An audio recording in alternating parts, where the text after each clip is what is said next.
segera muncul.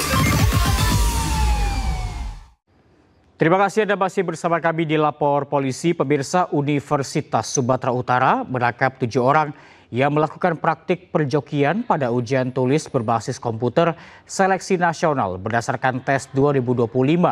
Pelaku menggunakan kacamata berkamera untuk mengirimkan soal di layar monitor yang kemudian dijawab oleh pelaku lain yang menerima rekaman soal.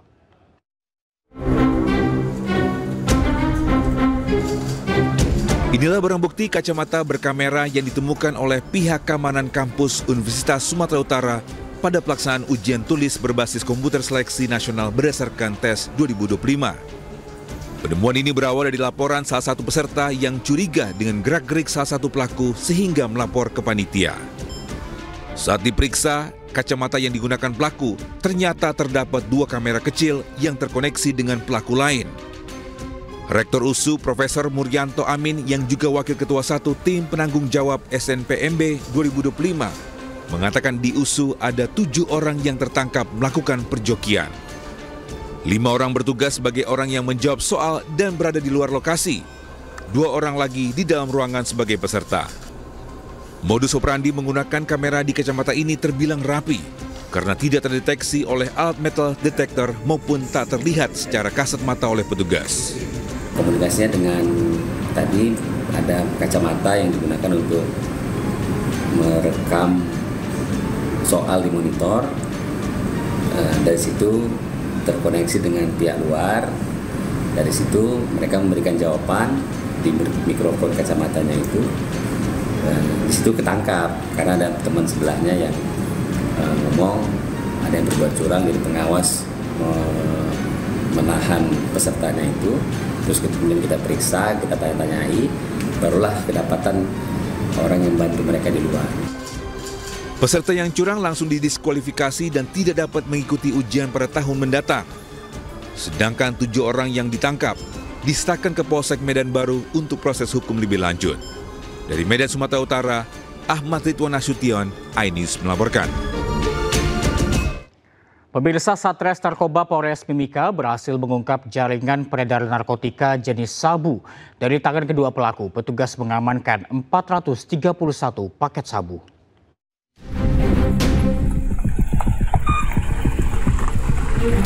Satuan Reserse Narkoba Polres Mimika berhasil mengungkap jaringan peredaran narkotika jenis sabu-sabu dari tangan kedua pelaku berinisial AD dan MN.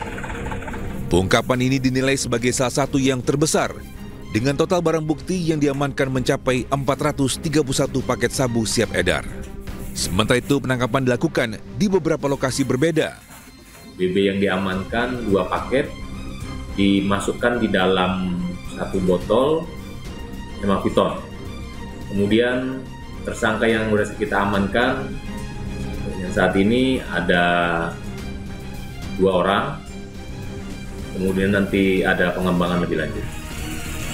Dari hasil penyidikan, seluruh barang bukti sabu-sabu tersebut berasal dari luar Timika, tepatnya dari wilayah Madura, Jawa Timur. Dari Timika, Papua Tengah, Nathan Making, iNews melaporkan. Pemirsa, seorang pengendara motor diamankan petugas kepolisian setelah kedapatan membawa narkotika jenis pil ekstasi di Bangkalan, Jawa Timur. Puluhan butir pil terlarang ini disembunyikan pelaku di dashboard depan sepeda motor yang dikendarainya.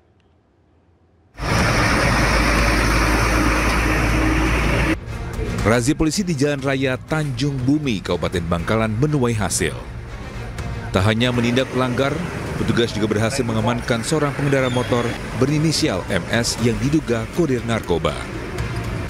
Penangkapan tersangka berawal saat unit reskrim Polsek Tanjung Bumi mendapatkan informasi terkait seseorang yang hendak mengirimkan narkoba jenis pil ekstasi dengan memakai sepeda motor.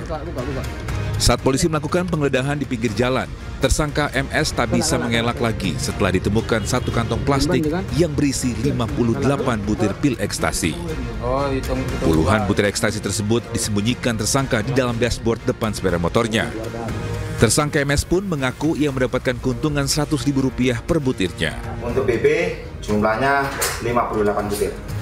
Itu katanya dijual berapa per butirnya? Untuk tersangka membeli harga 250, dijual ke Banjarmasin harga 350. Atas keterlibatannya dalam tindak pidana narkotika, tersangka MS dijerat pasal 114 ayat 2 Undang-Undang Nomor 35 Tahun 2009 dengan ancaman hukuman minimal 6 tahun penjara. Dari Bangkalan, Madura, Taufik Syahrawi, iNews melaporkan. Pemirsa, mayat laki-laki dalam keadaan membusuk ditemukan di sebuah kontrakan di Jalan Lenteng Agung, Jagakarsa, Jakarta Selatan. Hingga kini belum diketahui pasti penyebab kematian laki-laki tersebut.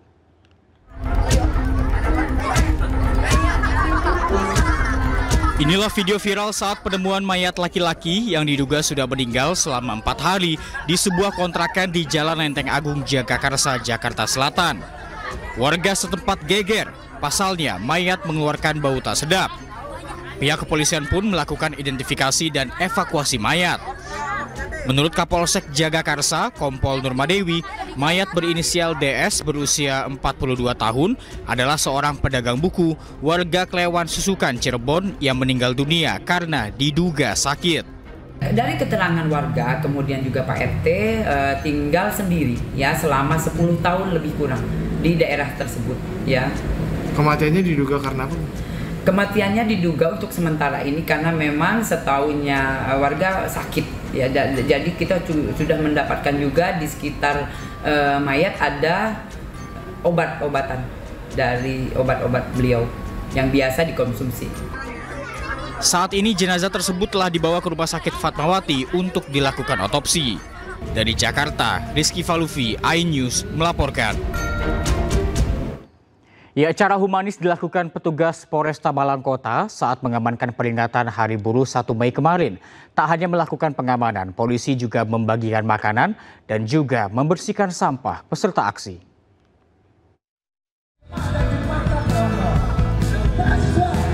Peringatan Hari Buruh pada 1 Mei kemarin di halaman Balai Kota dan DPRD Kota Malang berlangsung tertib dan aman. Polisi bahkan membagi-bagikan makanan gorengan kepada para mahasiswa dan buruh yang sedang menyuarakan pendapatnya. Aparat gabungan TNI Polri juga membersihkan sampah yang berserakan di jalan raya setelah masa selesai sampaikan tuntutannya. Dalam apel, Kapolresta Malang Kota, Kombes Nanang Haryono mengapresiasi aksi humanis para aparat saat mengamankan peringatan Hari Buruh. Semuanya berjalan dengan tertib, terkendali, dan langsung dipantau oleh Bapak Kapolda barusan telepon, dan kegiatan yang dilaksanakan rekan-rekan semuanya dapat apresiasi untuk kita semuanya.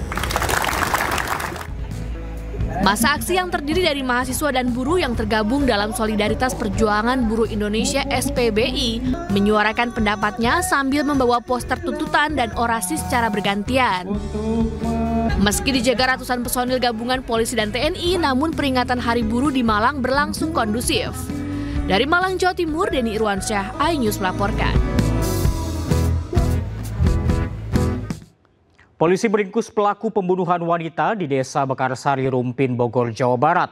Pelaku yang tak lain keponakan korban dibekuk saat hendak kabur dengan membawa motor milik korban. MZ, 25 tahun, akhirnya ditangkap polisi setelah melakukan pembunuhan di Desa Mekarsari, Rumpin, Bogor. Pelaku ditangkap di sebuah warung kopi di daerah Cimanggis saat dalam perjalanan menuju tempat persembunyiannya di Citerep, Bogor menggunakan motor korban. Menurut polisi, pelaku yang tak lain keponakan korban dendam terhadap korban karena sering cekcok. Dari hasil pemeriksaan terhadap pelaku diketahui korban dipukul dengan linggis hingga tewas. Lalu jasad korban dipindahkan dari ruang tengah ke kamar mandi oleh pelaku. Selanjutnya korban ditinggalkan dan pelaku melarikan diri. Kalau motifnya karena cekcok mulut aja, karena tidak kesepahaman, apa kali mungkin ditegur sama korban, pelaku tidak, sehingga dia punya rasa dendam yang mungkin berhari-hari, sehingga puncaknya semalam sekira pukul 21.00 dia melakukan pembunuhan. Sebelumnya warga Desa Mekarsari digegerkan dengan penemuan jasad seorang wanita di kamar mandi rumahnya. Jasad korban ditemukan dengan luka di kepala. Pelaku yang telah ditangkap terancam pasal 351 dengan ancaman hukuman penjara 15 tahun. Dari Kabupaten Bogor, Jawa Barat, Iwan Setiawan, iNews melaporkan. Dan pemirsa, kita telah terhubung dengan Kapolsek Rumpin AKP Suyoko. Selamat pagi Pak Suyoko. Selamat pagi Pak Reza. Ya, Pak Suyoko, boleh dijelaskan kepada kami Pak, bagaimana kronologi kejadian pembunuhan tersebut? Baik Pak, pada awalnya pada hari Selasa tanggal 29 April 2025 sekira jam 21.00 Polsek Rumpin mendapat informasi dari masyarakat terkait adanya pembunuhan yang menyebabkan korban meninggal dunia. Baik, motifnya apa Pak dari pembunuhan tersebut?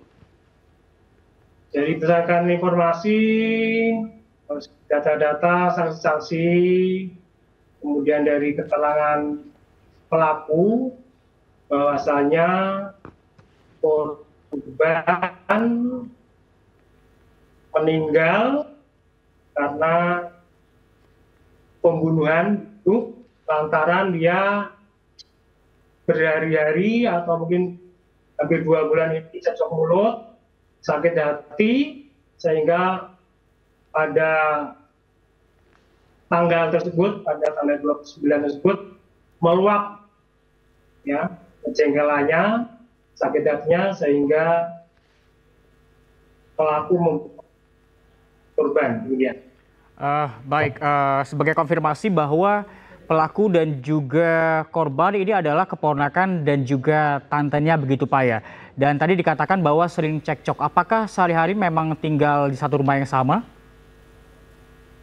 Betul Pak Reza. Jadi saudara MZ atau pelaku ini sudah tinggal satu rumah dengan korban sekira 2 bulan yang lalu, tepatnya seminggu sebelum puasa, sampai sekarang kejadian tersebut terjadi. Ya. Baik, apa saja barang bukti yang telah diamankan Pak? Jadi setelah kita mendatangi TKP, kita mendapatkan keterangan-keterangan dari saksi maupun pelaku tersendiri bahwa pembunuhan ini dengan memukul korban dengan linggis. 1 kali bagian kepala, dan 6 kali bagian belakang. Setelah itu dia cek napasnya korban, kemudian dia mengira korban masih hidup, sehingga masih melakukan kegiatan dan melakukan pembekalan dengan bantal, sehingga kita di TKP mendapatkan barang bukti berupa linggis, bantal. Demikian. Baik, apakah ada keluarga atau tetangga yang sempat melihat kejadian saat itu Pak dan sempat melerai pertengkaran tersebut? Berdasarkan informasi yang kami dapat, bahwa korban ini ditemukan pertama kali oleh anaknya sendiri yang bernama Farel. Ketika dia pulang dari main, kemudian masuk ke rumah, dia mendapati darah jajaran, kemudian melihat korban ini udah di kamar mandi. Kemudian saudara Farel ini, anak dari saudara korban, berteriak kepada tetangganya, sehingga tetangga yang terdekat ikut datang ke tempat kejadian. Demikian. Baik, sebagai konfirmasi kembali Pak, tadi dikatakan bahwa pelaku ini tinggal bersama dengan korban, walaupun memang hubungannya adalah keponakan dan juga tante. Mengapa pelaku ini tinggal bersama korban, Pak? Ya, pada awalnya si pelaku ini tinggalnya daerah Jawa Tengah sana, tempat di kabupaten sana, di Kota Meranggen. Kemudian mungkin dari pihak keluarga sana ingin menitipkan saudara pelaku ini tempat korban supaya mungkin dalam kehidupan sehari-hari lebih baik, karena menurut dari keluarga biasa sehari-harinya saudara pelaku ini hanya tidur, kemudian hanya tidak aktivitas lain, hanya main game, kemudian dari inisiatif keluarga untuk menitipkan rumah.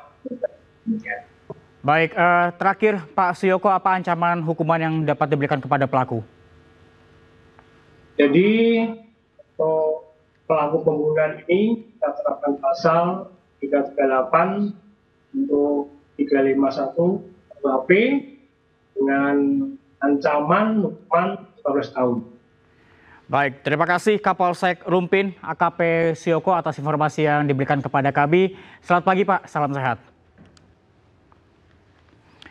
Dan pemirsa, kita beralih ke informasi lainnya. Viral di media sosial, seorang pasien diduga ditolak di Rumah Sakit Universitas Hasanuddin Makassar, Sulawesi Selatan.